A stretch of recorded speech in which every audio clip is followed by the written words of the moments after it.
Mga kahipi, pagpasok ko ng Miss Hall, nakita ko to si Wiper nagbubutas ng lata. Tinanong ko siya kung anong gawin niya sa lata. Sabi niya, gawin daw niya ang buga para sa pagpasok ng bagong taon. Kasi nung nakaraang araw, nagpasko kami, sobra daw lungkot. Wala daw siyang nakitang espiritu ng Pasko. O napil niya ang espiritu ng Pasko dito sa barko. Oo nga naman, kasi wala kasi kaming mga palamuti dito sa barko na makita mo na nagsiselebrate kami ng araw ng Pasko. So guys, nag-agaw ng pansin ng isang crew.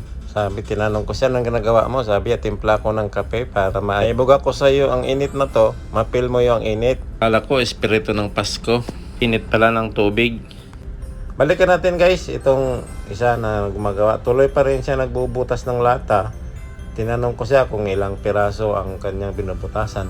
4 daw, yan. Pinapatong-patong niya. 4 daw yan ang pinaka paling puno. Tapos yung panghuli, ang pinakahuli niyan, bubutasan na lang daw ng pako. Sabi. Ha? Yung Ito. pako ba? Ito, pako na. Oh. Sabi niya. Sabi ko, ganyan pala magawa ng ng buga. Kaya, abangan natin siya guys, ito sa New Year, kung ano ang resulta ng kanyang ginagawang buga. Baka mawasak tong kanyang lata na to. Yan lang. Huwag yan, lalo na yung pangit. Yan ay una, tapos anuhan natin ng duct. Wala talagang meron na hindi magaling guys. Palagi talagang magaling ang meron. Ang lalait pa. Hindi ko pa nakita ang gawa ng ganito kaya tingin mo natin. Ang pagkataan niya sir, kaya naman gawa. Ano man sa amin nun, kawayan man. Ayan. Yun yung dipuga. Dipuga, Buga. Kung yan kaya gawin mong buga yan. Oo, ito yung Bugahan kita para mapaso sa init. Oh. Buga. Naalala ko nung kapanahunan ko, nung kabataan pa, sa amin, ang ginagawa namin yung kawayan na buo. Butasan namin yung gitna, tapos lagyan namin ng bandang dulo, lagyan ng maliit na butas, taka lagyan ng gas. Doon yan sisindihan guys, pero hihipan mo muna. Pagkahip mo, sindihan mo. Ang lakas ng putok guys, tapos lagyan mo ng lata sa doon sa kabilang dulo. Parang bala niya ba, parang kanyon. Yun yung naalala ko guys. Maliit pa ako.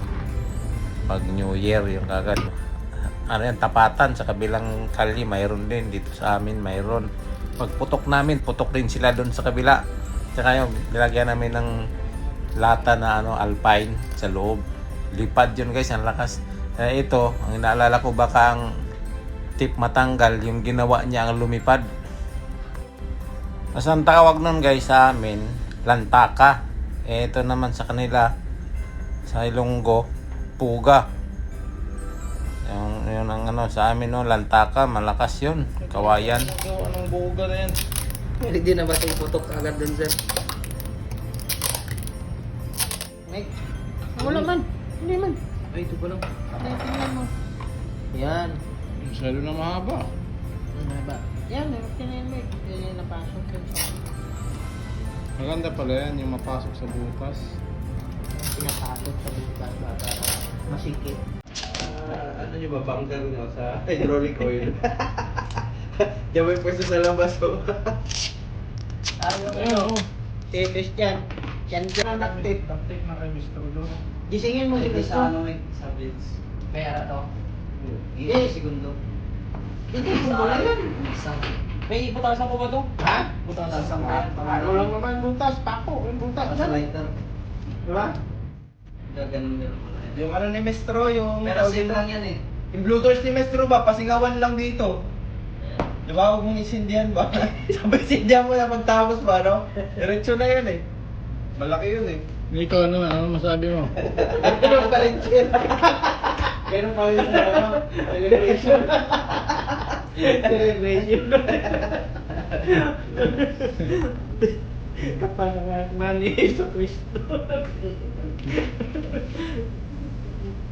Panghuli. Mga kahipi, tapos na yung kanyang ginawa na puga. So, Abangan na lang natin sa bagong taon kung anong klaseng putok mayroon yan. Ay naalala ko baka pag putok niyan, ang tunog, pong! Sige po mga KP, maraming salamat. Happy New Year po sa inyong lahat dyan. Thank you and God bless. See you!